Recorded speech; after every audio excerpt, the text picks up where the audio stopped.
মুসনাদে আহমদ ইবনে হাম্বলের হাদিস, চমৎকার একটা ঘটনা। কানগুলো খরগোশের কানের মতো খাড়া করে শোনেন। আল্লাহ রাসূল সাল্লাল্লাহু আলাইহি ওয়াসাল্লাম কোন একটা মজলিসে একজন আনসারী সাহাবীর ব্যাপারে ঘোষণা দিল, বলল, এখন যে সাহাবী এসে বসবে সে সাহাবী জান্নাতি। আনসারী সাহাবী এসে বসলো, সবাই তো অবাক, আমাদের কারো ব্যাপারে বিশ্বনবী এই কথা বলল না, এই আনসারী সাহাবী জান্নাতি। আবার কয়েকদিন পরে আরেকটা মজলিসে বিশ্বনবী আবার ঘোষণা দিলেন, এই মুহূর্তে এমন একজন সাহাবী এসে এইখানে বসবে, এই সাহাবীটা জান্নাতি।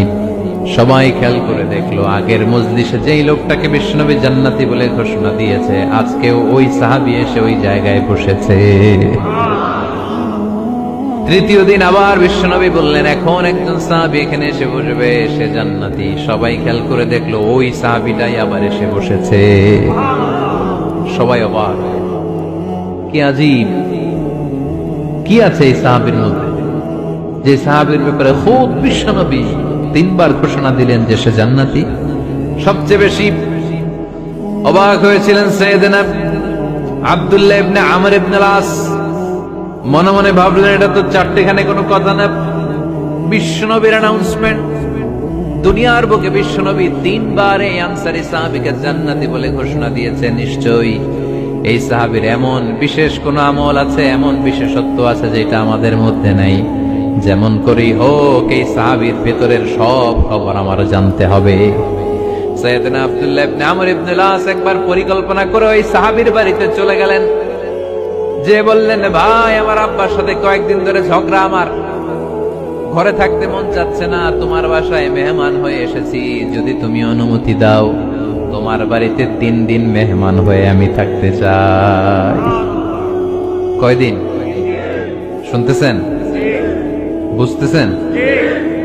কষ্ট হচ্ছে না তো? ওই আনসারী সাহাবী বলে, আহলান ওয়া সাহলান, খোশ আমদেদ, এ আমার সৌভাগ্য, আমার মেহমান হয়ে আপনি থাকবেন, আসেন আমার ঘরে থাকেন, এই ঘরে আমি থাকি, আর এই ঘরটা মেহমান হিসেবে আপনারে দিয়ে দিলাম, থাকেন। এবার আব্দুল্লাহ ইবনে আমর ইবনে আল-আস খুব ভালোভাবে ফলো করতে লাগলেন, কখন এই আনসারী সাহাবী কি করে। 1 দিন, 2 দিন, 3 দিন পর্যন্ত ফলো করার পরে সাইয়েদনা আব্দুল্লাহ ইবনে আমর ইবনে আল-আস এমন কোন বিশেষ আমল এই সাহাবীর মধ্যে খুঁজে পায় নাই। 3 দিন গভীরভাবে পর্যবেক্ষণ, অবজারভেশনের পরে বিশেষ কোনো আমল ওনার চোখে পড়ে নাই। এবার 3 দিন পরে তো চলে যাবার পালা, ঠিক কিনা? এবার তিনি সোজা সাপটা আনসারী সাহাবীর কাছে যে ভিতরের কথা খুলে বলে ফেললেন, বললেন, ও ভাই, আসলে আমার বাবার সাথে এমন বড় কোনো ঝগড়া আমার হয় নাই, যে কারণে বাড়ি থেকে বের হয়ে তোমার মেহমান আমার হওয়া লাগবে। আমি বিশেষ এক উদ্দেশ্যে এসেছি। কি উদ্দেশ্য? আব্দুল্লাহ ইবনে আমর ইবনে আল-আস এবার বলতে আরম্ভ করলেন, আমরা খেয়াল করেছি 3টা মজলিসে বিষ্ণু ঈসা ইসলাম তোমাকে জান্নাতি বলে ঘোষণা করেছে, তাই আমি জানার জন্য এসেছি তুমি এমন কি আমল করো যে কারণে বিশ্বনবী ঘোষণা দিলেন যে তুমি জান্নাতি। কি এমন বিশেষ আমল আছে তোমার, আমার একটু বলো, আমি ওই আমল করে জান্নাতি হতে চাই। আল্লাহু আকবার। এবার আনসারী সাহাবী মুখ খুললেন, উনি বললেন, ও ভাই আব্দুল্লাহ ইবনে আমর ইবনে আল-আস, এমন কোন বিশেষ আমল আমার নাই। হালাল পন্থায় রুজি করি, ব্যবসা করি, নামাজের সময় নামাজ পড়ি, রাতে এসে ঘুমিয়ে যাই, ফজরের আগ দিয়ে উঠে তাহাজ্জুদ করি, সময় মতো জিকির আজকার করি, কোরআন তেলাওয়াত করি, কিছু দান সদকা করি। সবাই যা করে আমিও তাই করি, স্পেশাল কোনো আমল আমার জীবনে নাই।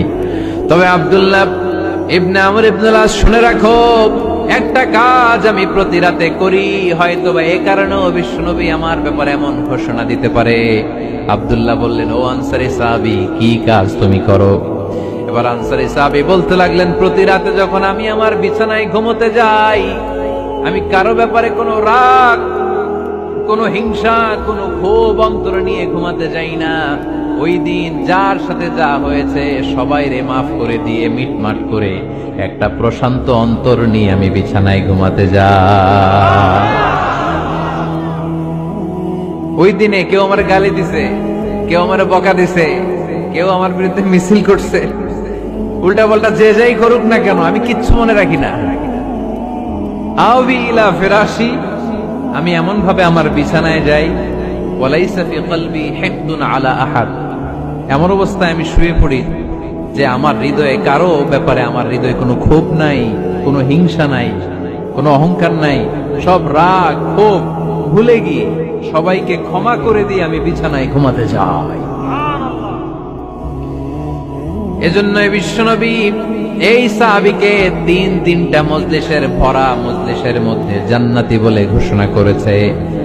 এই হাদিস থেকে শিক্ষা হলো, আমরাও যদি প্রতি রাতে বিছানায় ঘুমোতে যাওয়ার আগে সবাইরে মাফ করে দিয়ে মনের যত ক্ষোভ জ্বালা যন্ত্রণা আছে সব ভুলে যে বিছানায় ঘুমাতে পারি, এই সাহাবীর মতো আমাদেরকেও জান্নাতি হিসেবে কবুল করবে কে?